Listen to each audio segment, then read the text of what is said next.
Ahoj, zdravím čtenáře Ronin.cz, tady to je Petr.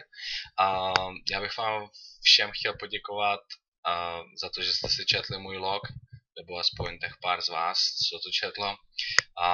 Doufám, že se mohl být pro někoho motivací a ukázat, že se toho dá udělat hodně za 13 týdnů, když jste teda pevně rozhodnutý si jít za svým cílem. Chtěl bych shrnout moji cestu letos. Soutěžně to pro mě úspěšný teda letos nebylo. Nedopadnul jsem dobře na obou soutěžích, ale letos jsem to nebral tolik ze soutěžního hlediska, ale víc z toho obchodního. Takže mým cílem se bylo dostat do hodně dobré formy za krátkou dobu, a abych vlastně mohl ukázat klientům, že se to dá zvládnout vlastně. Takže z obchodního hlediska to pro mě stejně byla úspěšná sezóna, protože já to dokážu změnit v úspěch, což je skvělý. Takže, jak říkám, jsem spokojený. Ideálně bych se umístil hezky, samozřejmě, abych měl doma třpiťovou trofej, ale letos mi to nevadí až tolik. Dál bych chtěl mluvit o svých dalších soutěžních plánech. A jak už jsem napsal, mám teďka rodinu, máme malý skvělý mimino, takže rodina je u mě na prvním místě teďka. Už to není kulturistika. Vždycky to byla kulturistika a vždycky jsem si myslel, že to takhle bude na pořád. Ale nějak samo od sebe se mi změnily životní priority a soutěžení už prostě není ta jednička. Cvičení, všechny věci okolo, samozřejmě skvělý, to miluju, ale hnát se jenom za trofejí, která stojí 10 korun, a vlastně všechny ty nainvestované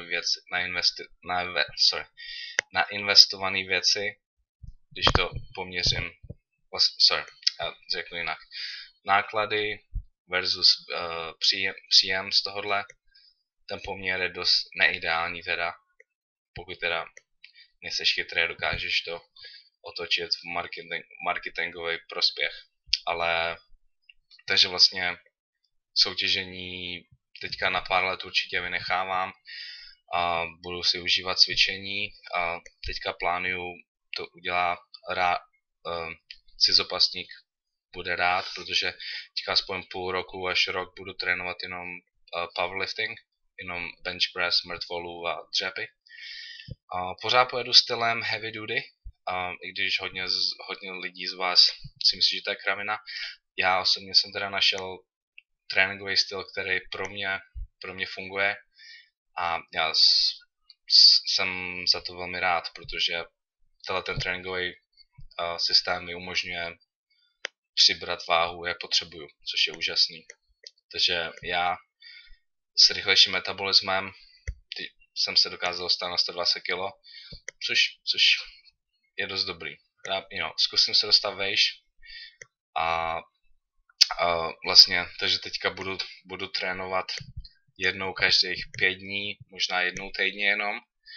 V každém tréninku dělám jenom, začnu dřepem, pak budu pokračovat s bench pressem, aby si spodní záda odpočinuli, a trénink ukončím mrtvým tahem, samozřejmě po důkladném protažení a ohřátí svalů. Bude teda jenom jedna série, která bude do selhání, aby jsem vytvořil potřebnou stimulaci k tomu, abych mohl růst.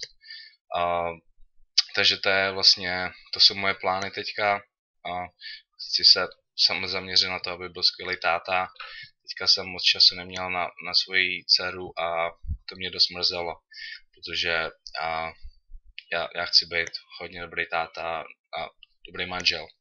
Takže dieta, která mě hrozně ovlivňuje, bohužel jsem nepříjemný a hajzl, takže teď už jsem zase andílek, protože můžu papat. Vy to znáte. Takže to je vlastně, tohleto je moje, já bych řekl, ukončení tohoto logu. A jestli chcete, tak bych tohleto mohl pokračovat a můžu vám sem psát jednou týdně můj trénink, což teda ten bude hodně stejný teďka, ale ty čísla by měly jít nahoru. A pokud jste si to užili teda, a pokud chcete vidět další věci, tak mám teďka hodně věcí rozjetých, budu každý týden nahrávat videa vlastně ohledně cvičení, suplementů, výživy a takhle s radama. Budu to nazývat One Minute Fitness. Vlastně během 60 vteřin vysvětlím jednu věc, protože lidi nemají moc času sledovat videa. Takže tohleto je teďka můj goal a samozřejmě zaměřit se na business. Teďka leden, únor, březen bude hodně silný měsíc na trénování pro moji firmu tady v New Yorku, takže vlastně teďka to budou trenérský žně, hlavně tady v Americe. Nevím, jak je to s Evropou. Takže já bych vám všem chtěl poděkovat za to, že jste sledovali moje první video, tohleto taky. A jak říkám, pokud jsem pro někoho mohl být motivací, jsem jenom rád. A doufám, že pár lidí na mě taky změnilo názor a že jsem se změnil ve skromného člověka, což je dost dobrý, si myslím. No, to neznělo skromně.